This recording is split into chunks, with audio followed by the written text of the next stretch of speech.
It's time for another Dice Tower review with the Chief, Bart Brunchine. Hey, it's the Chief from the Dice Tower, and it's HAMTAG. HAMTAG! Today we're going to be talking about our top 5 sports games. Yeah. So thus you've got a little bit. I got nothing. I don't know. Hey, we're both I got a blue shirt. We're both left-handed batters. Cool. I was trying to come up with a Hawaiian sport thing, but I got nothing. All right. So I'll start this one off. All right. Let's see. My number 5 is Title Bout, an old Avalon Hill game, sports game, boxing. Hey, here we go. Look at. Hey, here they come. Apparently these are also going to show up on other people's lists. Mine is in a box somewhere because I'm finishing the basement. So cool, Title Bout. They've got cards, and so you can match fighters against each other. Cassius Clay could go against Rocky Marcial. Mm-hmm. So you could go against, you can have newer era Sugar Ray Leonard versus Sugar Ray Robinson. Yeah, exactly. You can do all this real cool stuff, which is fun. And it's what Avalon Hill did really good back in the day. They would distill the essence of whoever, but they did a real good job in the fighter, in the boxer, and put it on a card, and then you can kind of go back and redo matches or play new stuff. They work in the difference between a brawler and a boxer, and some different things that are just really neat, fun. Judd and I broke this out. We were playing games in church again. Go back and watch past episode if you want an explanation of that. But we went and played that there, and it's just a fun, light sports game. So that's my number 5. And let's just shift. My number 5 too. Oh. I'll add, the thing about it is you're not really the boxer, like, okay, I'm going to throw an uppercut or a left jab, something like this. It's really the simulation. You're just sitting back and watching it, and just flip the cards, do what it says, look at the numbers. But the cool part is the whole simulation. And if you put Ray Boom Boom Mancini up against Muhammad Ali, he's going down. They got that in there. It's not, oh, he's just so fast. No, he's going down. That's factored in. So that's pretty cool. Bart and I played, we did the Rumble in the Jungle. I had Ali, and he had, so he had Foreman, and I ended up winning. Ali pointed him to death. But anyways, that's really, don't have much more to add than what he had. That's my number 5 also. Okay, my number 5 is, I'm taking a book from Bart's way of doing things, because this is a game, I have not played it in years, but it just has a lot of memories for me, and that's Stratomatic Football. Stratomatic Football is one you had cards for the skill positions on each team, and then you decide what play you're going to run. The defense can decide if they're going to play for a run or a pass, and might key on a particular receiver or on a particular runner. And then it's just dice. Half the time you look on the defender card, half the time you look on the defensive team card, half the time you look on the offensive player card. But it rates the linemen, it rates all the defenders. I had a really good time playing this. This is one I had. It was the 1970 copy, when Baltimore Colts beat the Dallas Cowboys in the Super Bowl on Jim O'Brien's field goal. But this was enough of a enjoyable game for me that I played the entire season for all the teams twice. Wow. The first time I just played and kept track of the records. The second time I actually kept track of stats for all of the teams. And both times the Los Angeles Rams ended up winning. Even though they only went 9-4-1 that year, they won because in the game they've got a great offensive line and a great defensive line. So I played the heck out of Stratomatic Football. That is my number 5 sports game. That's cool. I would love to see it. I never played it. I've played other ones in that, but I've always been curious. I'd like to take that and then play the 85 Bears against the Steel Curtain and see whose defense reigns supreme. Who scores 3 first and wins the game. Yeah. Very cool. Sorry, you got me thinking back. I had a buddy that he would not touch a war game, but he was into the Stratomatic or whatever Avalon Hill. I don't know. Status Pro. Status Pro. He was into baseball and football on those, and it was a real nice move for them. Number 4, this one's going to be a little weird. It's Way Kick. Okay, it does. It does list. Yeah, it does list as a sports game, soccer dexterity game. You've got it's a wooden construct where you've got a powerful magnet underneath, and you're moving your guys around, and you're just knocking a metal ball around on the board. It's fun. My kids like it. You can bust your knuckles up on it, and it's just an enjoyable activity, and I will bring it out a lot of times if we have a gathering over and I want something out that's going to get people's attention as, you know, folks are showing up, because they'll get in there and make some noise and people like to watch it, and the little guys come loose from the magnet and fly over. Right. So it's just it's a great kind of party atmosphere sports game. Okay. My number 4. No, this isn't a hidden one. He's got a hidden game This underneath is it. This is it. Okay, it was underneath the coat. This Yes, is it. I wanted to see y'all's reaction. The game of this one is particularly called Sure Shot Hockey by Ideal Toy. Our games are ideal, it says, so it is a game. Anyways, this represents any number of games. My grandma had one, long, probably wanted to fit across your table, even this way. Metallic, magnetic pucks, real lights. If you've seen Miracle, Herb's playing this with his son when he gets the call that he's been selected to coach the Olympic team. Very important part of my childhood. Really a dexterity game, not great hockey strategies. Incredibly fun, insanely fun. Love this game. That's my number 4. I don't know what you call it. This one, Sure Shot Hockey. Find them, they've been around forever. Yeah, I know. I had the one where same deal, but it was nothing on this. It was just bigger, and it had all, and you're twisting and doing your flick shot. You do twist in this, but yeah, the one I had was way long. Yeah, and your guys are big cardboard pieces that you would fit on there. Oh, these were metallic. Yeah, and they could dance with the puck. Yeah. I mean, you could roll around with the puck. Right. Okay. What is the puck in here? A marble or a? No. Just Because I've seen some with marbles. pucks. Okay, so it's pucks. Yeah. Right. Little Okay. plastic pucks. very cool. Yes, big memories on Okay, my number 4 is Reiner Knizia's Decathlon. This is just a game. You can find Decathlon out on Board Game Geek. It's just a game where you're doing the 10 events, but it's just using dice. It's like, you have X amount of rolls. You have 13 rolls, and you get to re-roll to get the highest roll, and that's your 100-yard dash. And another one, you have to roll, but if you roll a 1, you have to pull the dice out. Every event scores a little different. Then you get you sum up the dice for using the rules for each event, and then whoever has the highest score won the decathlon. It plays in, after explaining it, and depending on how many people you can play it simultaneously, if you want, probably 20 minutes, maybe 20 minutes per player, probably closer to 15 minutes per player. But again, it's just a way, if you want people sitting around talking sports stuff, watching the dice, oh, you rolled a 6, now you went too high, you did the shot put and you went over the line. So this Decathlon by Reiner Knizia, the scorecards are out there on Board Game Geek. There's a Decathlon site. So this is my number 4 sports game, Decathlon. that. So this has never been boxed up. It's just something Not that I've ever seen. Huh. Right. That's kind of interesting. Very cool. Number 3 is Long Shot. This is a horse racing game. What's really interesting about this is it handles a large amount of people and it still plays relatively fast. And I was really surprised. This is another game that ended up working real well for me with gatherings that we had of non-gamers. I would tell them, hey, we're going to try this game. I would break it out, and they would get into, the horse race that's going on and how you're pushing back and forward, and it just worked really nice. I myself am usually not into horse racing, but I really like Long Shot. Enjoy it. It hasn't come out in a while, but great aspect of the horse racing, really brings a party feel. This isn't the one with the horses that have the color names, is it?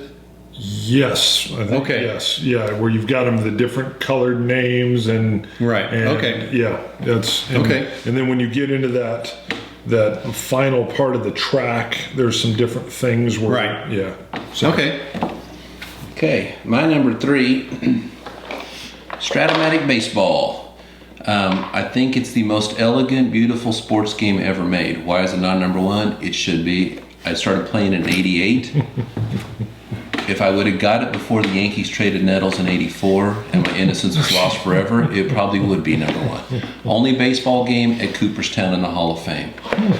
I don't know about the Status Pro. A lot of those games use what's called a fast action deck to move you through it. This is not. You can play it in a car ride. Just your deck of cards. I mean, it's almost played off of your cards of your players. Incredible system. Pitchers have, you roll a die, 1, 2, 3 on one card, 4, 5, or 6 on the other. Lefty, righties. They have all this factored in. Fielders have range and airs. Roy Smalley for the Yanks didn't miss a lot that went to him, had no range. So those squeaked through his base hits. Arm strength for outfielders, base running versus speed. It's all on here in a very compact card. Incredible simulation value in this thing. I mean, when they had the strike in '81, guys are playing Stratomatic and reporting the results. We were playing games in like 30, 35 minutes. And they're just the stories, the fanatics of this game. This is almost like a religion to some players. Get on YouTube, look up Bob Costas' story. It's a scream. It's like a 5-minute story he tells about this. It's just, like I said, it's almost a religion for people that are into this. Beautiful game. There's not enough I can say about it. You'll find out why it's not my number one, but that's my number 3, Stratomatic Baseball. Stratomatic Baseball, yeah. So it sounds like you prefer the advanced game versus the basic game? Yeah. Because the basic game doesn't take in the lefty righty. Yeah, it's not that hard to jump from basic to advanced, so it's like... It's just a little harder because there's more data on the back. The front of the card is kind of leisurely, and the back of the card is kind of filled with data and abbreviations. So it plays a little slower, but yeah, it's great. Because I did not pick a baseball game, but I've done Stratomatic, Stratus Pro, Pursue the Pennant, Harry's Game. I think there's Harry Carey? No, not Harry. But yeah, I played a bunch of baseball games, and I agree. That is my favorite. Oh, I'll add, this is on the computer too. And the computer factors in pitch counts, a little more stuff you really would have a hard time doing in a board game. My dad has this. He had the cards. I have the cards now. Like 78 because the Yankees. Take that, Red Sox. 77, I got the big red machine, like the 1956, 61 Yankees, the 27 Yankees, Murder's Row. Some of those cards are insane. Babe Ruth's 27 card. Oh, my goodness.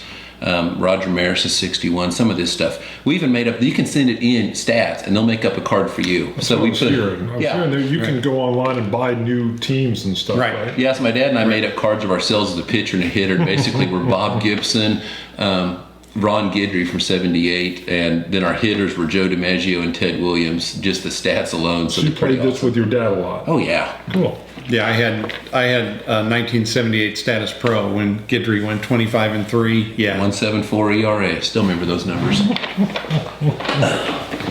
Okay, so my number 3 is Title Bout. We've already talked about it twice. The only things I'm going to add is that in this game, I don't think anybody mentioned the fact that there's two decks of cards. There's one card with the boxer and the boxer information, another deck of cards which is the fast action deck. That was kind of how all the Status Pro things run, is off of a fast action deck. And I kind of preferred, they talk about doing the Rumble in the Jungle and things. I kind of preferred the old time, like the Tunney versus Dempsey and Marciano against Lewis, who would win that. But again, like I said, with the football thing, they've got the different weight classes, but like I will take all of the heavyweight boxers, randomly pair them up, and do a tournament for them. So, Title Bout, my number 3 sports game. My copy comes from a secondhand store, and there's a piece of paper in there with a bracket drawn out with boxers. Whoever owned the game before me. That's my copy. Oh. My number 2 is Pizza Box Football. The whole deal is it looks like a pizza box. You open it up, and it's actually a field, and you got little pegs. But what's really cool is you've got dice. So you've got an offensive dice, defensive dice, and you can pick different dice that you're going to be playing so that if you want to do a run, it's, I think, a red dice, a pass is a green dice, and then the defense is just kind of doing a pick on, hey, what's he going to do based on the situation. It's very basic, very simple. turned out to be an awesome game to teach my wife and my son how football just works. You're pushing 10 yards. Doesn't matter if we don't get to 10, I'm going to end up kicking. Why would I kick? Why would I go for a field goal? It's all laid out there. And I was amazed because my wife played it with me. By the way, she's still in the cupboard. She played it with me and was like, wow, this is kind of fun.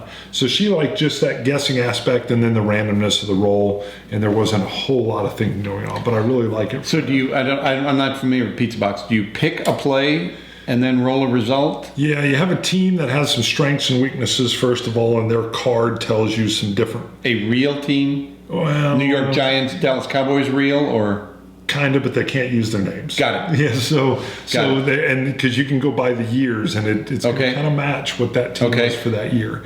And based on their strengths and weaknesses, it's been a while since I've played it, but there's some things that will happen that, this team may be better at running. So if you get this result on you're going to actually go a little further on your. But do you decide that you're going to do a run? Yes. Yeah. Does the defense decide what they're going to do? Yeah. If they're going to have if they're going to roll a die that's going to be better at stopping a run, do they think you're going to? Oh, okay. I see. Yeah, and then you can also go short pass, long pass, or run is what the key is. So and then the defense can take it in the middle of the road, and they're going to be kind of good against the pass, but they might get burned on a long one, or they can also kind of hold the run. So it's a real basic kind of system. Okay, my number 2. This is my childhood right here. Red Barber's Major League Baseball, come out in 1950. Here's the story on it. My dad had this as a kid. Looked for it for me in the 70s. This was long gone. Pre-internet age, tough to find. Take Sherco Baseball, makes a replica of this using their board and their pieces. And after I saw this, I was like, wow, he did a heck of a job 30 years later going by memory. And I played the heck out of it. He made me custom fields, Yankee Stadium, Fenway Park. And I just played probably over 1,000 games of this. This thing, this point, you roll dice, you look it up on the map, it tells you where to go. Ball's gonna move so much, guy's gonna move so much. So it's a generic baseball game.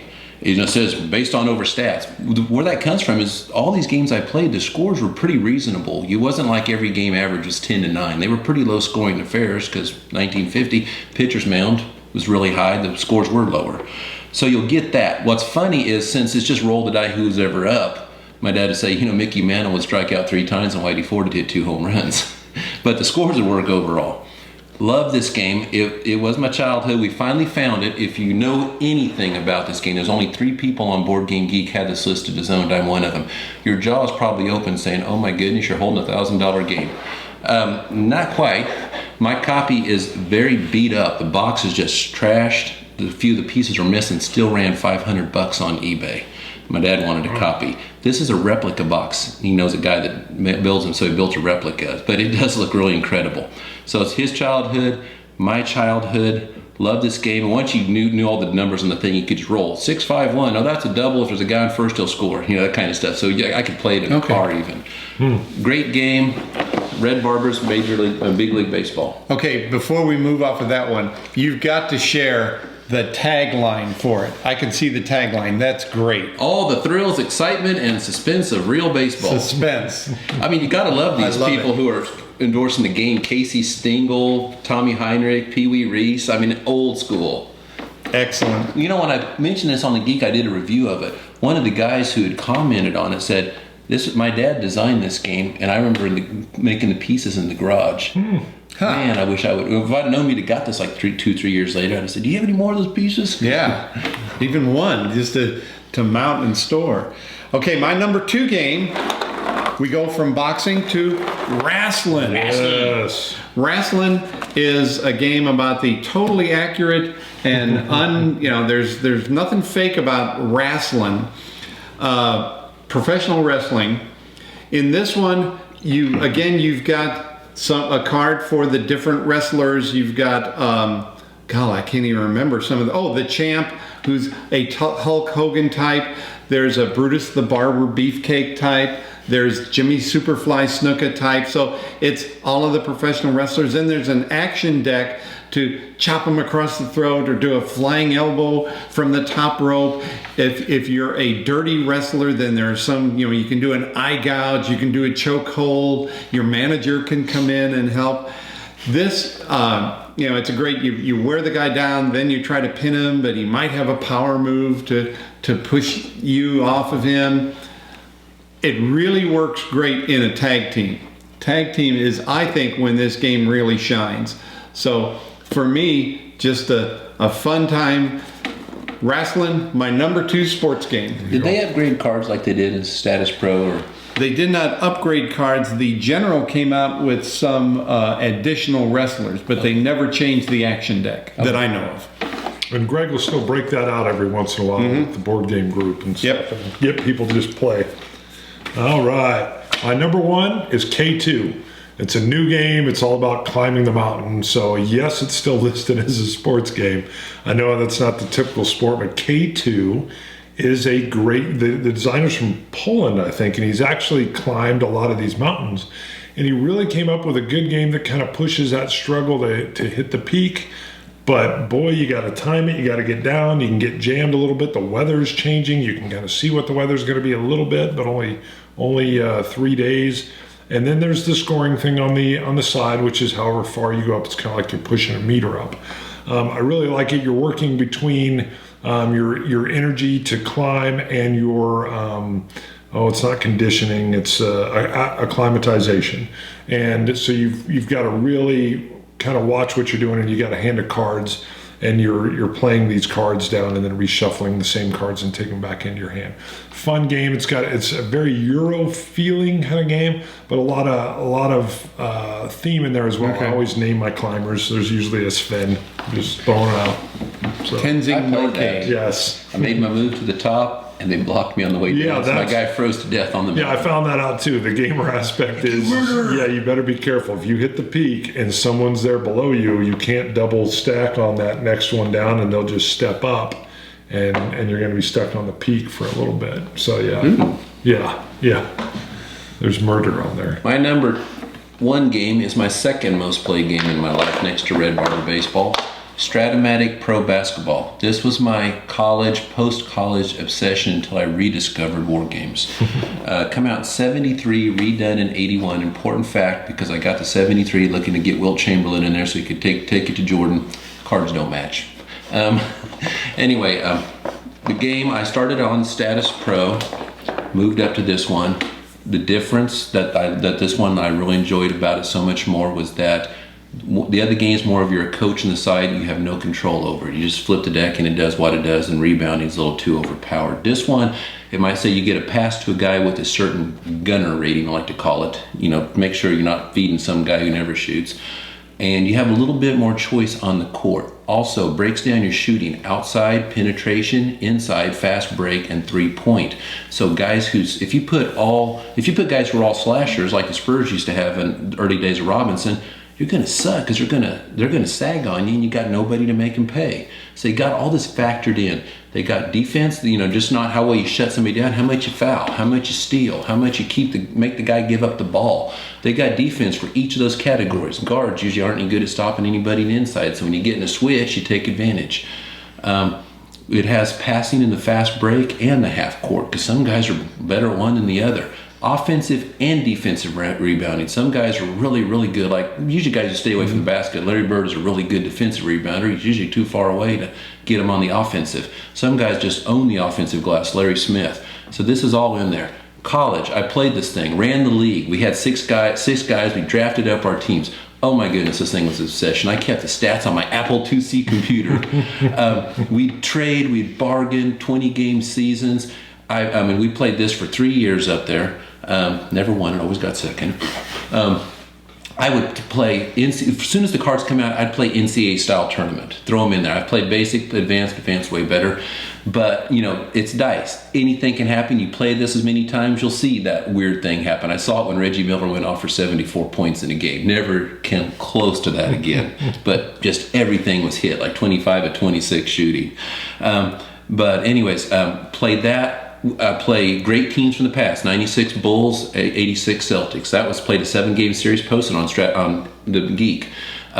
Buddy would come over every week. We'd order a pizza, reach in the bag, pull out 2 teams, make a team from them. I mean, there's so many different ways to play it. When I was going through knee rehab surgery, I drafted up ACL reconstruction. I took all ACL guys. I had Bernard King, Mark Price, Johnny Dawkins, Roy Tarpley. Yeah, and I was feeding King because he's the only real scoring machine. I'd wave my knee brace around. Yeah. I can't say you put that down gently.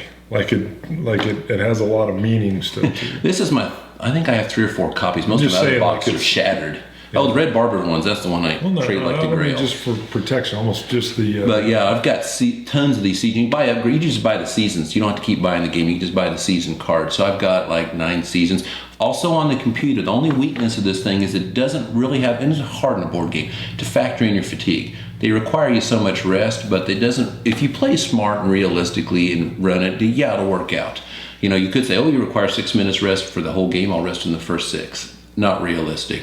The computer game factors it in. As they go and they start to get more tired, they're more likely to miss. So the computer takes care of a few things you can't do in this one. Both games are great. Something about the board and chucking the dice, and when you hit that 3-pointer to win the game and you're running around, it's a feeling unlike any other. Stratomatic basketball, that's the reason why. The baseball, I said my innocence is lost after Nettles is gone.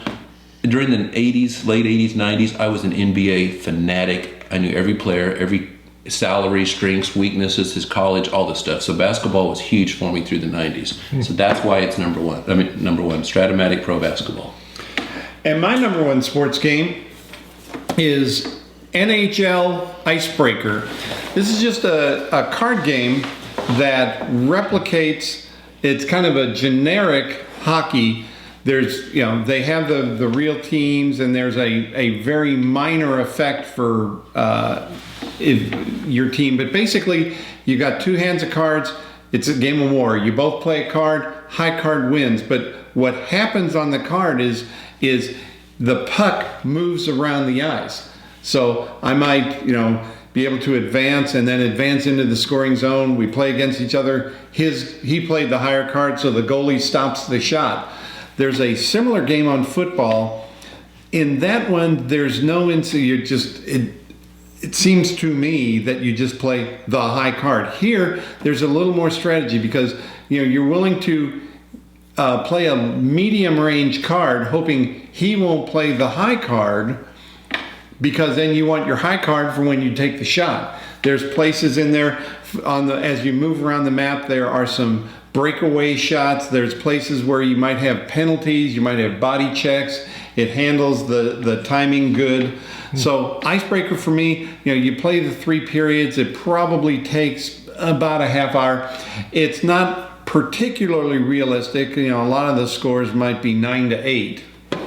But NHL Icebreaker, just for getting the back and forth motion of a hockey game, and it's my number 1 sports game. It looks like it took a puck hit. Yeah, it's been through a lot. It's a tough, or there's a fight going on in there. All right, HAMTAG our top 5 sports games. HAMTAG. We're out of here. See you guys.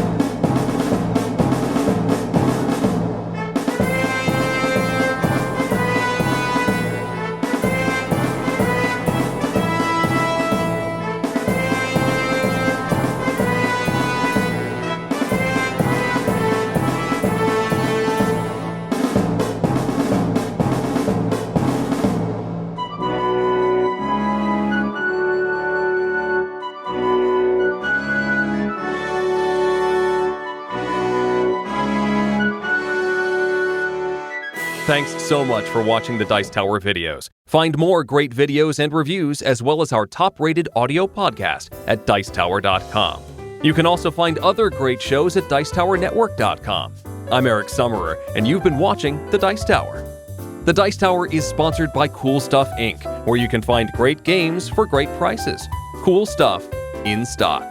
Check them out at coolstuffinc.com.